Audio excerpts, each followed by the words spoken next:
নমস্কার বন্ধুরা, আশা করছি সকলেই ভালো আছেন। আর এখন প্রচুর বর্ষা আমাদের দিকে। বর্ষাতে চারিদিকে জল জমে গেছে, খালে মাঠে পুরো পুকুর সমান হয়ে গেছে, দেখতেই পাচ্ছেন। তারপরে ছাগলের যে মাঠ, কাদা দেখুন, এটা উঁচু জায়গা, এত পরিমাণে বৃষ্টি হয়েছে চারিদিকে ছাগল ঘরের চারিদিকে জল জমে গেছে।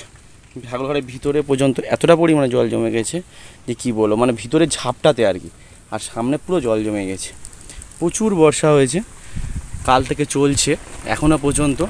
আর মোটামুটি খাওয়ার মতো ছাগলকে খাবার দিয়েছি দু জায়গায় রেখে, এখানে একটা তিরপলে ভাড়া করা, ওপাশে একটা তিরপলে ভাড়া করে রাখা, কিন্তু ওই পাশটা যে ছাগল এটা পরিষ্কার করে দেবো এমন একটা অবস্থা যে এখানটাও বসতে পারছি, ভিডিও ধরে কত সেখানে ধরে রাখা বা বসার মতো মানে অবস্থা নেই। হালকা করে ইট পাতলা হয়ে বিছানো, মানে এত মানে বর্ষা হয়েছে।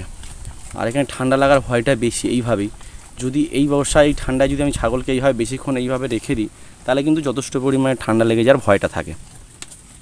এই ঠান্ডা থেকে করার জন্য আমি কি করি, এদের শিঙে এবং নাকে সরষের তেল একটু করে, শিংটা একটু হালকা করে ঘষে দিতে হবে, আর নাকে 2-4 ফোঁটা ফেলে দিতে হবে। পারলে খাওয়ানোও যেতে পারে, ঠান্ডাটা কম লাগে। সরষের তেলের কাজটা কিন্তু খুবই সুন্দর, আর এই সরষের তেলের কাজ আরও আছে। যাই হোক, এই যে ঠান্ডা, এই বর্ষাতে ছাগল, আমি বাইরেও ছাগল দিয়েছি, ওই নেটের ধারে একটা ছাগল আছে, ওপাশে আরও আমি দিয়েছি। মোটামুটি এখন বৃষ্টিটা একটু ছেড়ে যাচ্ছে। যেই ছাড়ে সঙ্গে সঙ্গে দিয়ে আসি, যতটা পারে খাওয়ানো যায়।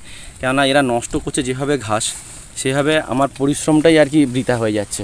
আর এই কী করছে, এই পাঁটা ছাগলগুলো কী করে, এরা খাওয়ার পরে তারপর দাঁড়িয়ে যায়, মানে খাচ্ছে, খাওয়ার পরে তারপর দাঁড়িয়ে যাচ্ছে।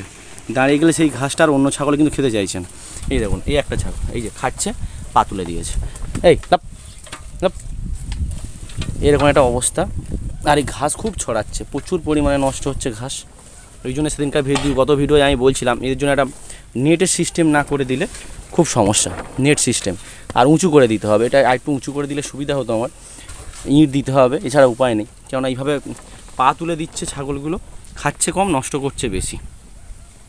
আর এই বর্ষা আর একটা করা যেতে পারে, ঘাস না দিয়ে খড় যদি কুচিয়ে দেওয়া যায় খুবই ভালো হবে। তবে আমি চেষ্টা করছি, দেখি বিকেলের দিকে সম্ভব হলে খড় কুচিয়ে দেবো, কারণ এছাড়া উপায় নেই। আর এটা পুরো ঠান্ডা লাগার উপযুক্ত কাজ, পুরো ভিজে গেছে, স্যাঁতস্যাঁতে মাটি, জল জমে গেছে। এই যে খড়া রাখা আছে, ঘাস ফাস কেটেও রেখেছি, কিন্তু এতটা পরিমাণে বর্ষা হচ্ছে, এই খড় রাখা আছে গুছানো, যে খড় কেটে খাওয়াবো বলে। মোটামুটি যা ঠান্ডা লাগার ভয়, সে তো বুঝতেই পারছি, কিন্তু ছাগল শুলে নিতে হবে বা সরিয়ে নিতে হবে, নইলে এইভাবে যদি থাকে ছাগল ঠান্ডা লেগে যাবে। মোটামুটি এরা খেয়ে নেবে, খাওয়া হলেই ছাগল আমার তুলে দিতে হবে। আর ঘরেতেই রাখতে হবে, কারণ উপায় নেই। ঘরে একটু ভিজে গেছে যদিও, কিন্তু কিছু করার নেই। এতটা পরিমাণে বৃষ্টি হচ্ছে, ঝাপটা হচ্ছে, যে তিরপল দিয়ে হালকা করে যে রেখেছিলাম মাছা করে, যে এর মধ্যেও রাখা অসম্ভব হয়ে দাঁড়াচ্ছে, কেননা এতটা পরিমাণে বৃষ্টির ঝাপটা খাচ্ছে। আর সবথেকে বড় জিনিস হচ্ছে, এদেরকে যদি একটু বাইরে নিয়ে গিয়ে খাওয়ানো যেত ভালো হতো, কিন্তু বাইরে নিয়ে যাওয়ার মতো সেই অবস্থা নেই, মানে কেটে খাওয়াতে হচ্ছে। আর এদের ঠান্ডা লাগার ভয়টা এতে বেশি। এই একটা সমস্যা বর্ষাকালে আমাদের এই গ্রাম অঞ্চলের দিকে, এই সুন্দরবন এলাকা, এইভাবে যদি ছাগলকে আমরা খাওয়াতে থাকি, কি আর ঠান্ডা লাগার ভয়টা থাকে। আর এদিকে বৃষ্টি ভেজা ঘাস যদি খাওয়ানো হয়, তাহলে তো কোনো গল্পই নেই। কিন্তু আমি কি করেছি, বৃষ্টি ছেড়ে যাওয়ার পরে কিছুক্ষণ শুকিয়ে যাওয়ার পরে, হাওয়া বাতাস খেলার পরে কেটে এনেছি সঙ্গে সঙ্গে 1 খড়া মতো। কিন্তু এতে তো হবে না, এতে তো এদের একটুকুনি হবে, কিন্তু আবার আনতে হবে।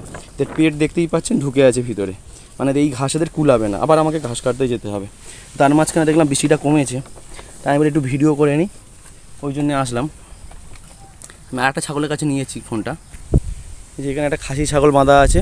আর বৃষ্টি তো হচ্ছে, কিছু করার নেই, কিন্তু তার মাঝখানেও ভিজে খাচ্ছে, কিছু করার নেই, আর খেতে হবে, কারণ আর খিদে পেয়েছে। বৃষ্টিতে ভিজেও খাচ্ছে। খাসি ছাগলটা এখানে বাঁধা আছে, বেশিক্ষণ রাখা যাবে না, যত পেট ভরে গেলে তুলে নিতে হবে, কারণ ঠান্ডা রাখলে আবার ঠান্ডা লেগে যাওয়ার ভয় থাকবে। যাই হোক, এই পরিস্থিতিতে মোটামুটি এদের খাইয়ে ঘরে ঢুকাতে হবে। আর ওপাশে মাঠে যে কটা আছে আরও দূরে আনতে যেতে হবে। মোটামুটি এখানে 5টা রেখেছি, ওপাশে একটা, আর ওপাশে আরও 5-6টা আছে, সেগুলোকে আনতে হবে, এক জায়গায় করতে হবে। সন্ধ্যেবেলা আমি এক জায়গায় করি অ্যাকচুয়ালি, দিনের বেলা ওরা ওই ঘরটা থাকে, আমি ওই জন্য ওদের ওখানটায় গিয়ে ভিডিও করতে পারি না, কারণ মাঠে অনেকটা রাস্তা যেতে হবে, জল ভেঙে গিয়ে ভিডিও করতে হবে, ওই জন্য আমি ওখানটায় যাই না, ফোনটা যদি হাত থেকে পড়ে যায়। যাই হোক, মোটামুটি এই 5-6টা ছাগলে আপাতত দেখায় এই অবস্থা। ওখানেও তিরপলের ঘর করে রাখা, একদিন দেখাবো আমি। কিন্তু সমস্যা হচ্ছে, এই ঠান্ডাতে ছাগলকে এইভাবে যদি রাখা যায়, এতে কিন্তু রোগ ব্যাধির ভয়টা বেশি থাকে। এই জন্য সাবধান করে দেওয়া আপনাদেরকে, এই অবস্থায় রাখা যাবে না, এদের খাওয়ার পরেই আমাকে তুলে নিতে হবে, এছাড়া উপায় নেই। কারণ এত ঠান্ডা, পুরোটাই কাদা দেখতেই পাচ্ছেন, মানে এতটা পরিমাণে বর্ষা হয়েছে। তবে গত বছর কিন্তু আমার এটা পুরো শুকনো ছিল, বর্ষা হয়েছিল বেশি গত বছরে এবছরের তুলনায়, কিন্তু এরকম বৃষ্টি হয়নি, মানে এতটা পরিমাণে ঝাপটা এরকম কিন্তু হয়নি। কিন্তু এই বছরই দেখছি এতটা পরিমাণে বৃষ্টি কম হয়েছে, ঝাপটা বেশি মেরে পুরো আমার ছাগল রাখার উঁচু জায়গাটা পুরো কাদায় লণ্ডভণ্ড করে দিয়েছে। ঠিক আছে, অ্যাকচুয়ালি এমন একটা অবস্থা, সেখানে যে ছাগলগুলোকে রেখে আমি যদি কোথাও বাইরে কাজে যাই, তাহলে সেক্ষেত্রে কী হয়, ছাগলগুলো দেখাশোনা একটু অসুবিধা। এই জন্য আমি সবসময় বলি, দেখা যাচ্ছে আমি নেই, আমার পরিবর্তে কেউ যদি থেকে অন্তত এই হেল্পটা করে, যে ছাগলে খাওয়ানো, দেখাশোনা, বৃষ্টিতে না ভেজানো, ভিজলে কী হয় ঠান্ডা সর্দি কাশি লাগবে, সেই দিক থেকে যাতে সেফ থাকে সেদিকের জন্য একজন থাকলে খুব ভালো হয়। নইলে কী হয়, দেখা যাচ্ছে আমি চলে গেলাম, দেখার কেউ নেই, বৃষ্টির ঠান্ডাতে ভিজলো। মোটামুটি যা বর্ষা হচ্ছে সেই অবস্থায় এইভাবে চালাতে হচ্ছে। খাবারটার সমস্যা বর্ষাকালে, এছাড়া আপাতত কোনো সমস্যা নেই, কিন্তু খাবারটা জোগাড় করতেই হচ্ছে।